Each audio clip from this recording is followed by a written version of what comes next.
Shalom Bapak Ibu yang dikasihi Tuhan, jumpa lagi dalam Mezbah Kehidupan. Mari kita akan berdoa. Terima kasih Tuhan untuk malam ini kami boleh bersama-sama kembali merenungkan firman-Mu. Roh Kudus menolong kami dalam nama Yesus, amin. Bapak Ibu saudara yang dikasihi Tuhan, kita akan membaca di dalam Alkitab 2 Samuel 10 ayat yang ke-7 sampai ke-14. 2 Samuel 10 ayat 7 sampai 14. Ketika Daud mendengar hal itu, disuruhnya Yoab maju dengan segenap pasukan pahlawan. Lalu Bani Amon maju, diaturnya barisan perangnya di depan pintu gerbang. Sedang orang Aram dari Soba dan dari Rehob dan orang-orang Tob dan Maka ada tersendiri di padang. Ketika Yoab melihat bahwa seorang itu mengancam dia dari depan dan dari belakang, maka dipilihnya sebagian dari orang pilihan Israel. Lalu ia mengatur barisan mereka berhadapan dengan orang Aram itu. Selebihnya dari rakyat itu ditempatkannya di bawah pimpinan Abisai adiknya yang mengatur barisan mereka berhadapan dengan Bani Amon itu. Lalu berkatalah Yoab, jika orang Aram itu lebih kuat daripadaku, maka haruslah engkau menolong aku. Tetapi jika Bani Amon itu lebih kuat daripadamu, maka aku akan datang menolong engkau. Kuatkanlah hatimu dan marilah kita menguatkan hati untuk bangsa kita dan untuk kota-kota Allah kita. Tuhan kiranya melakukan yang baik di matanya. Lalu Yoab dan tentara yang bersama-sama dengan dia maju berperang melawan orang Aram, dan orang-orang itu melarikan diri dari hadapannya. Ketika Bani Amon melihat bahwa orang Aram sudah melarikan diri, maka mereka pun larilah dari hadapan Abisai dan masuk ke dalam kota. Sesudah itu pulanglah Yoab setelah memerangi Bani Amon dan sampailah ia ke Yerusalem. Bapak Ibu saudara yang dikasihi Tuhan, barusan kita membaca tentang seorang yang bernama Yoab. Yoab adalah salah satu panglima Raja Daud yang paling terkenal di antara para pahlawannya. Berbagai prestasi telah ia ukir dengan memenangkan banyak pertempuran. Ayat bahasan hari ini membuktikan bagaimana cemerlangnya Yoab dalam medan perang. Tidak mudah bagi seorang panglima perang untuk memenangkan sebuah pertempuran bila ia telah terkepung musuh.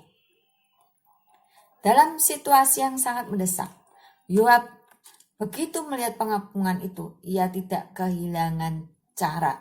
Justru baliknya dengan cepat ia langsung mendesain sistem perangnya. Tidak mudah bagi seorang untuk bersikap demikian. Pastilah Yoab memiliki jiwa yang tenang dan sosok yang kuat. Itu bisa dilihat dari sikapnya yang tidak tergoyahkan oleh badai yang terlihat di depan mata. Bagi Yoab, bila tidak ada satupun pintu yang terbuka di hadapannya, maka ia akan memilih untuk memanjat dinding tersebut. Yang membuatnya lemah, yang membuatnya makin mengagumkan adalah ketika dalam keadaan terkepung, Yoab tidak lantas menjadi lemah, lalu berdoa minta mujizat yang instan kepada Tuhan untuk merobohkan dinding masalahnya. Tidak, Yoab tidak mempunyai pemikiran seperti itu. Yoab memang luar biasa. Yoab memang pantas dijuluki sebagai seniman perang. Jika seorang seniman patung atau pelukis tahu bagaimana mengubah karya mereka yang hampir gagal menjadi sesuatu yang sempurna, maka Yoab adalah seorang seniman perang yang mampu mengubah situasi yang terdesak sebagai peluang untuk kemenangan. Yoab bukannya tidak mau mengandalkan kuasa Tuhan dan tidak percaya kepada Tuhan bahwa Tuhan mampu melakukan mujizat, tetapi ia hanya tidak mau menjadi pejuang yang tidak berjuang dengan maksimal. Ia tidak menjadi seorang yang manja di hadapan Tuhan dengan mengharapkan kemenangan secara instan. Lalu bagaimana dengan kita?